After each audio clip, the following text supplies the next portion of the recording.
Section 106 process need to understand the impacts of the history of cultural removal policies. Tribal homelands may be far from the reservation or settlement where a tribe now resides. It is important to understand that the areas of interest to tribes can be vast, especially for eastern tribes who were removed to the west.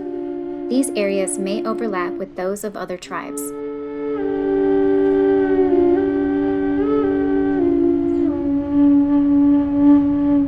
Most Native American tribes presently, many Native American tribes aren't living on their ancestral land, although some might be living on land that they were put on in the reservation period or even immediately prior.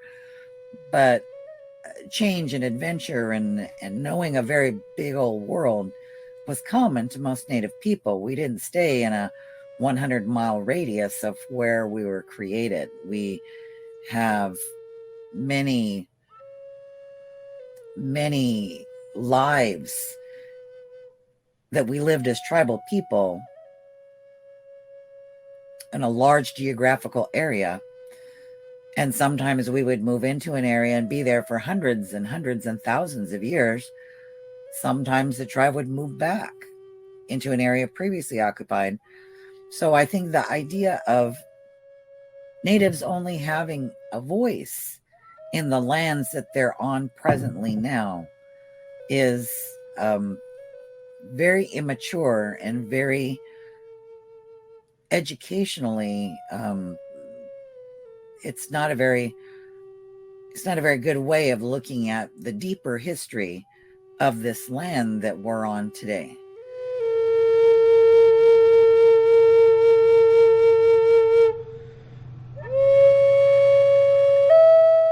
Whether it was in our footprint ancestrally or in the areas that we have been removed to historically, or in past experiences that our tribes have been noted in participating in. For example, during the British, American wars, oftentimes we supported the British, to protect our homelands over here. So we travel great distances, and oftentimes we lose, tribal members in battle, and they wouldn't come back. And so we still recognize that where these warriors fall, these sites need to be protected and preserved. So that's why we cover, for example, our tribe, 10 different states regarding Section 106 and NAGPRA processes. And we have interests in these, areas where a lot of these projects take place. Just because we have an ancestral footprint and or we were moved, against our will to different areas, this doesn't mean that we wouldn't have an interest in a project that's just off that footprint. Iowa is a good example of having historical context showing that Ho-Chunk have elected to travel on their own accord, or at least they find evidence that the Ho-Chunk have been throughout Iowa, through the years. So the Miami tribe centered in what is today Indiana, primarily. However, we came from the north and we don't know the pathway. So we may well have come south through northeastern Iowa. Certainly during the 1600s, during the Beaver Wars, we came west into Illinois, north into Wisconsin, and also into northeastern Iowa. And so we were in that whole region, particularly along the Mississippi River, but in that general region for a good portion of the 1600s. And so that is still a part of our history, though we are no longer there. It's an area that's still of significance to us. We do have some presence, like we came from the Ohio River Valley areas, and we were mound people, and we had mound groups, and so we do have presence actually in Iowa through our migration. It's more toward like Missouri River area, I guess. But we did like come down on the east side as well. And we had a lot of trade routes up there. But with regard to the Potawatomi in Iowa, there is a Potawatomi County that's out over on the west side of the state, right on the Missouri River. And that's where a large contingent that came mostly from Chicago, or around the Chicago area, that's where they were settled for about 10 or 15 years. I don't remember the exact dates. And then I think just prior to statehood, they were moved out to the reservation in Kansas. So there is a connection of those folks there. Just like everybody likes to remind us, we're very young archaeologically in Iowa. We're not the ancient Indians. And archaeologically, we're on top of the soil. We're not very deep. And but as you go eastern, towards the east, through Wisconsin, Michigan, Ohio, New York, and onward, we get older, we get deeper into the ground, until we pass Ohio, we get lost in archaeology. Nobody knows us in that area, but we're there. But in Iowa, being the last tribe, and I like to say we may not be the oldest archaeological people in the state, but as a people, we're still making archaeology. So we're not done with this archaeological story.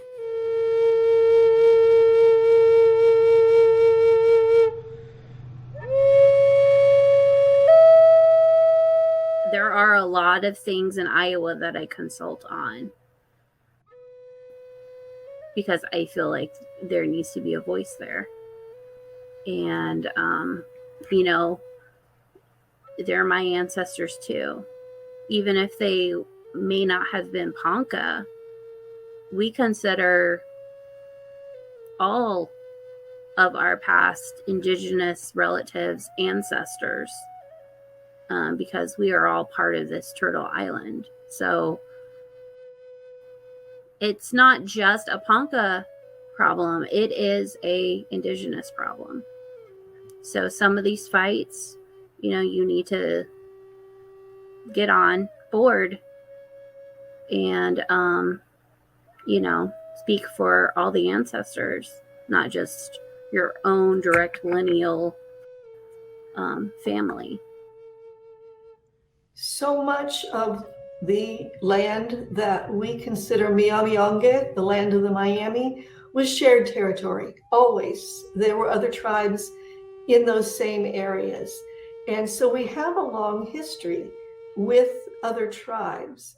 And we recognize that we aren't the only tribe interested in any area. Now, in some areas, we are probably the primary tribe interested in a particular area, but in other times, another tribe might have a stronger connection to the area. And so we work together, we cooperate, and we determine among the tribes which tribe or tribes should take the lead in this particular situation.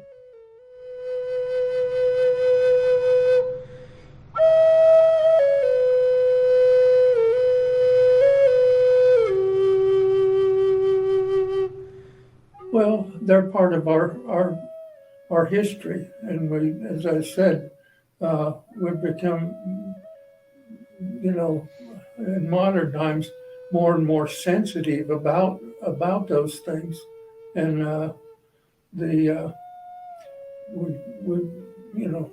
so much of what has happened to the indigenous people here in the United States and elsewhere, has been the efforts to assimilate and to wipe out their culture.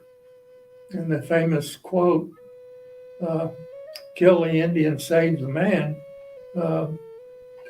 puts the boarding schools into their proper perspective. There were also, as I mentioned, the Franciscans had developed a bunch of relationships with the tribal people, and those were all essentially assimilation of the tribal communities. But we're done with that. We're trying to recover as much of our culture and language and ways that we can. And so the idea is to preserve what we can. If you look at any map of the United States where tribes were, and you compare it to now,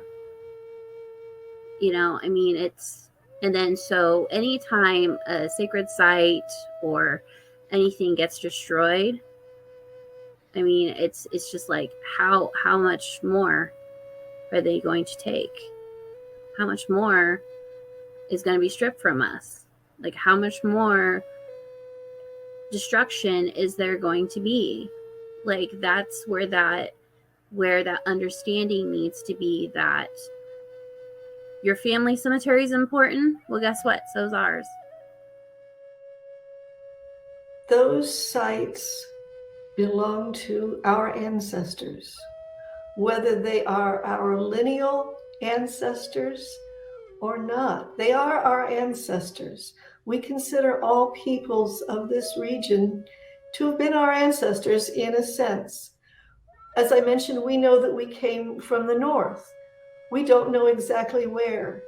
Somebody is hopefully taking care of our ancestors and their places on our behalf. And so we also have that obligation to take care of these ancestors and their places on behalf of whoever are the descendants, whether it is us as Miami people or whether it's someone else who no longer can care for them. And other than what our known sites are, all the other sites we're not affiliated with. But being the resident Indian tribe, we all have an interest of protecting those people, and especially the unaffiliated people. So that's our interest, and we consider our moral obligation, to protect everybody, including us and others. So that's been our main interest. Even though tribes may no longer be present in a region, many still exist and retain cultural connections to their traditional homelands. Negative impacts to archaeological sites and cultural landscapes, no matter where they are located, significantly affect Indigenous people.